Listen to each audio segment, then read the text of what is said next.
welcome to The Drum. I'm Steve Kinane. Coming up, are the milk wars really hurting dairy farmers?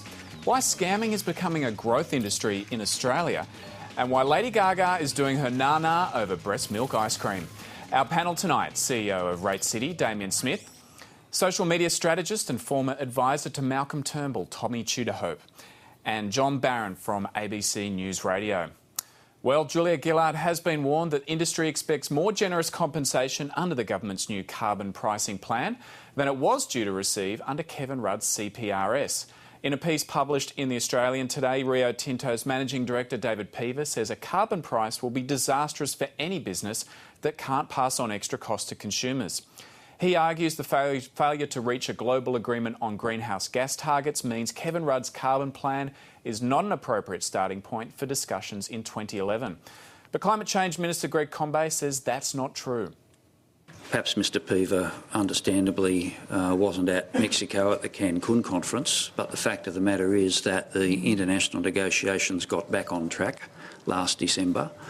I had the opportunity, of course, to be involved. And what it meant was that for the first time, the pledges made by all those nations under the Copenhagen Accord have been included in the United Nations Framework Convention on Climate Change process. That is a significant step forward. Tommy, do Rio Tinto need more generous compensation given their profits just trebled in the last year?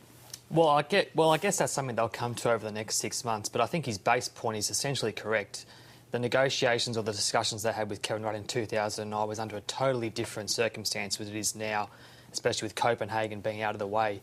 But I think more concern to Julia Gillard is now that she's being under attack from big business on one hand and on the unions. And this is the problem. If you announce a policy with no details, you basically give everybody open slather to criticise you for whatever you want. He is right that the ground has shifted. It's shifted in Rio Tinto's favour. They're more profitable than they were a couple of years ago. Well, profit is one thing, but what impact this carbon tax will have on Rio, that's the real issue. That's the issue that Rio will need to have to put on the table, and that's the real issue that Julia Gillard is going to have to negotiate with Rio. Damien, I'm sure if your business profits were being eroded by a tax, you'd be speaking out too, wouldn't you? Look, he's clearly looking after the interests of his shareholders. That's a legitimate thing for him to be doing. But yet again, the old saying of rent seekers unite does seem to sum up a lot of what Australian business does. And, to say that Rio Tinto has not been in a position to pass on cost increases to its consumers is a little bit misleading. Rio Tinto's consumers, largely in China and India, have had a lot of cost increases passed on to them in the last few years. They're paying substantially higher prices, and the reason that profits are up for companies like that is not that they're suddenly massively more productive. It's people are paying a lot more for the stuff that they're selling. Tommy, is this rent seeking? I don't think so, no. He's entitled to make a point. He's one of Australia's foremost business leaders, and he's entitled to make the case.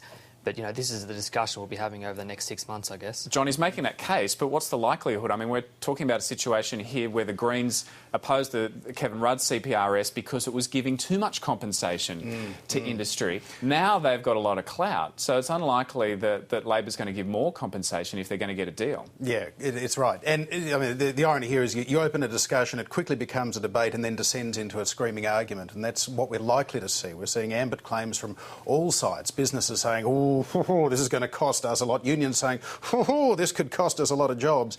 Everybody's putting in their 2 cents worth at the moment, and it will get a little bit carried away.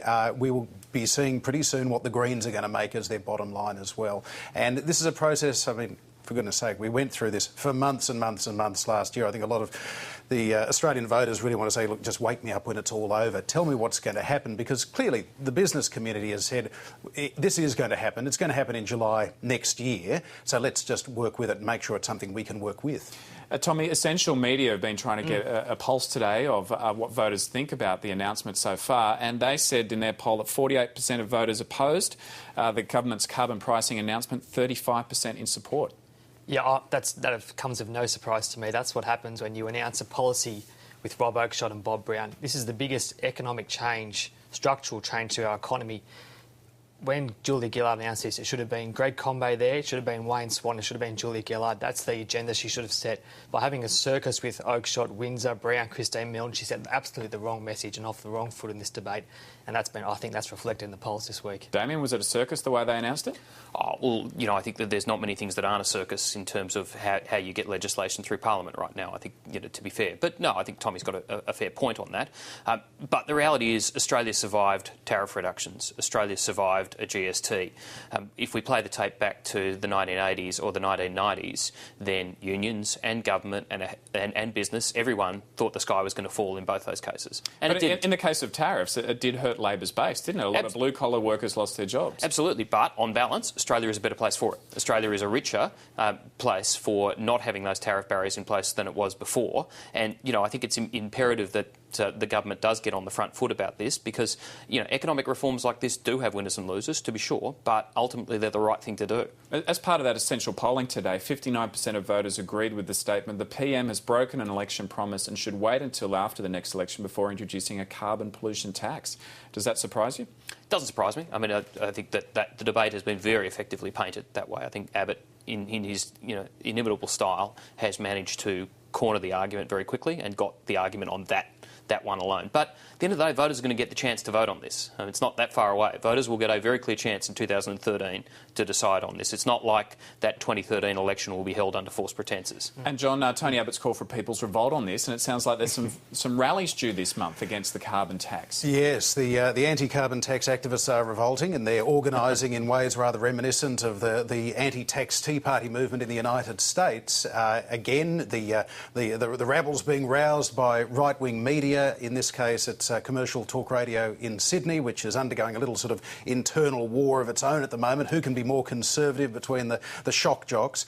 And but there's nothing wrong with getting people out on the streets voicing their opinions, is there, John? Not at all. And in many cases, they are people with honest, truly held beliefs. They're sometimes manipulated, though, by people who have other agendas, and it's always rather instructive to have a look at the people behind them, or indeed the people behind those people. Who's going to be paying for these websites they're organising people? Who's going to be paying for the placards? Who is going to be saying, these people, these 10,000 people that came out on the streets today, they speak for me? Is it going to be shock jocks? Is it going to be business interests?